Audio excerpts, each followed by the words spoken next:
Hello folks, Crazy Camper here again with a new haircut. I'm going to talk about episode 5 of season 2 alone. I am by no means a survival expert.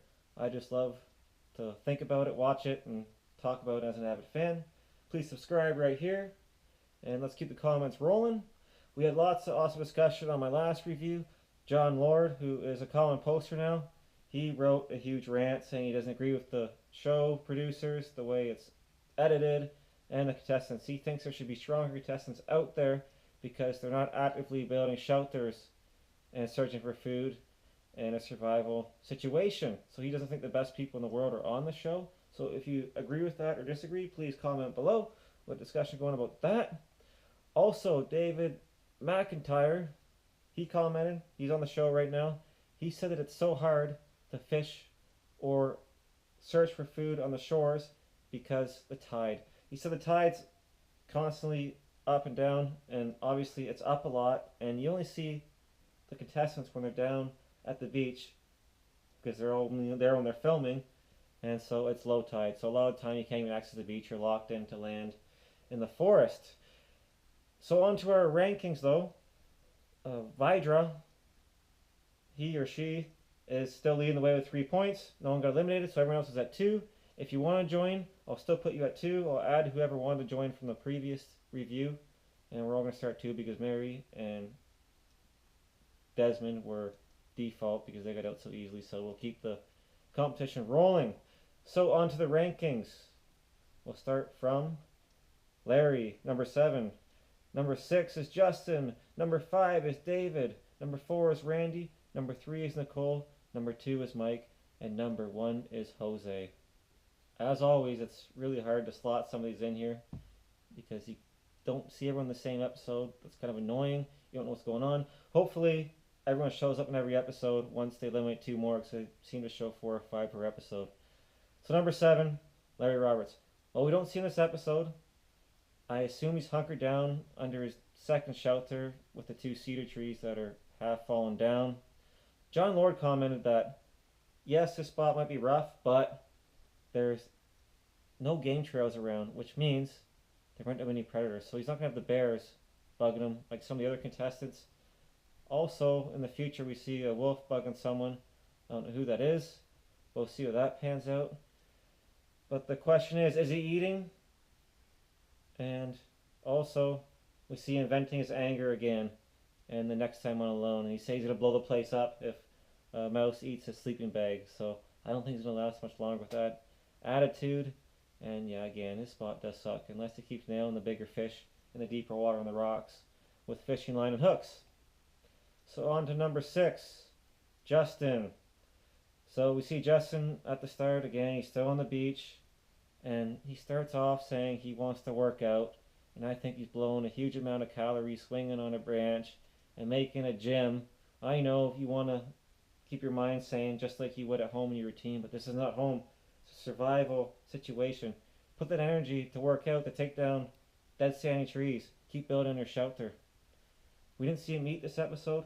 However, in the storm, he actually had a pretty good shelter with some solid walls built up with a bunch of logs, and it looked rainproof, and he actually made a urinal, which is pretty interesting. So does he stay around longer?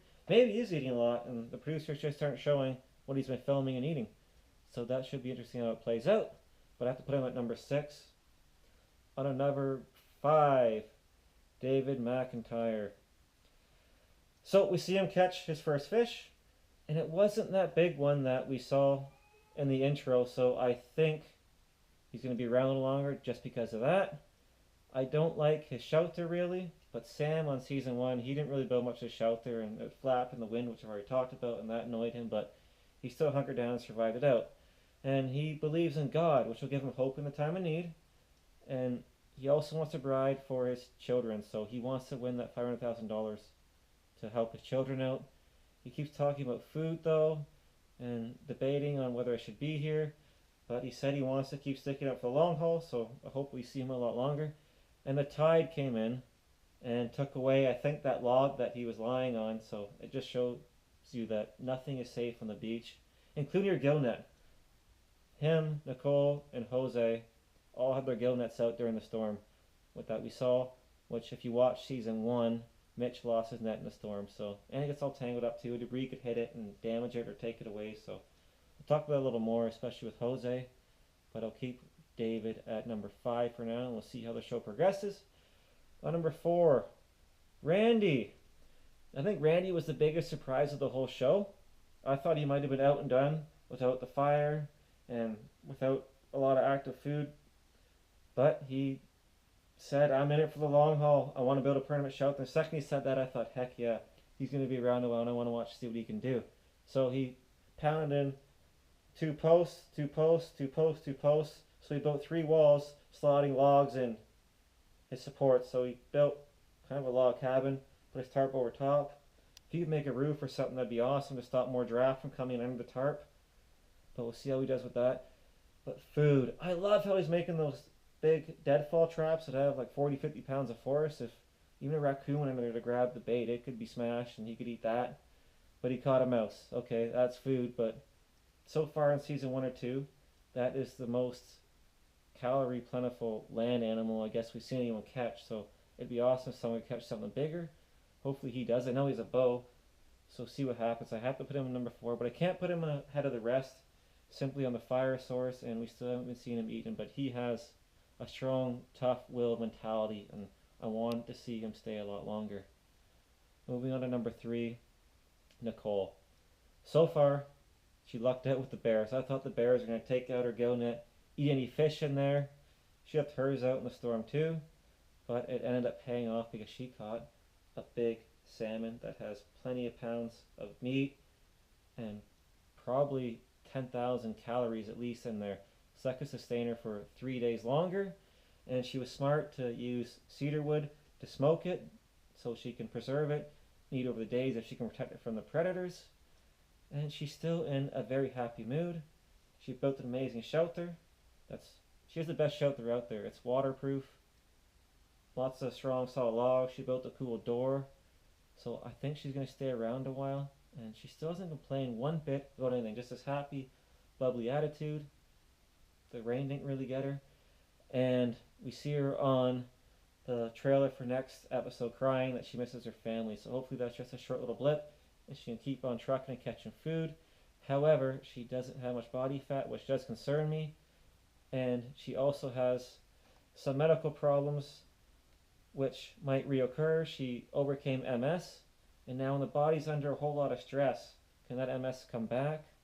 I don't know. What's the immune system going to do? Maybe someone knows a lot more than me about it. I don't know much about it, so please comment how the body might cope under stress. And on to number 2, I put Mike in number 2. So I moved him from number 1 last week to number 2 now, and I'll tell you why. But we never saw him this episode, so I wonder how he made out in that storm, because my main concern is number 1, his shelter. No sidewalls, nothing, just a tarp set up and a sleeping bag tucked into the one side wall, back wall. But is he needing? Is make work projects? Is that good or bad? Did it help him, cope mentally? But he still don't have sidewalls on his shelter to protect him from the wind and the rain. So we don't know what he did during the storm. However, we see him after the storm on the trailer for episode 6, where it looks like he found some big black container that he's going to make a boat out of to hopefully go fishing. So I guess he made the storm out kind of fine. Just because I saw that, I didn't want to put him any lower in the rankings.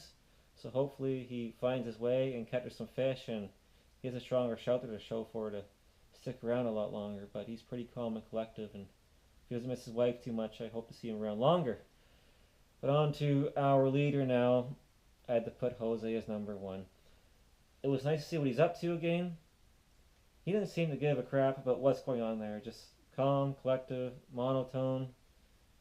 He left his net out in the storm, which I thought, wow, that was a big mistake. And then he waited out in the 50-degree Fahrenheit cold water and pulled out apparently a salmon. So, and then they show him eating in the tent, a shelter, in the rain. That I don't care, it's raining. This is the best meal I've had. So he just doesn't seem to care. So we'll see. Kind of like a Chuck Norris or a Jean-Claude Van Damme. So we'll see how long he lasts. But I'm going to put him number 1 right now. If he's doing a shelter, he's catching food, and I think he has the skill set to go a long way from what we've seen from already. And also the fact that they've hardly showed any of him. So I think he's going to show up in the later episodes, and he'll be a prominent contestant as the show goes on. But those are my rankings. Those are my thoughts. That's my discussion. Please like and subscribe up here again or after the intro. And I want you guys to give me your thoughts. And also my question is for you. If these aren't the best contestants in the world, who would they be? What would they do? And would they leave their current lives to come on another season of the show alone? Bye-bye.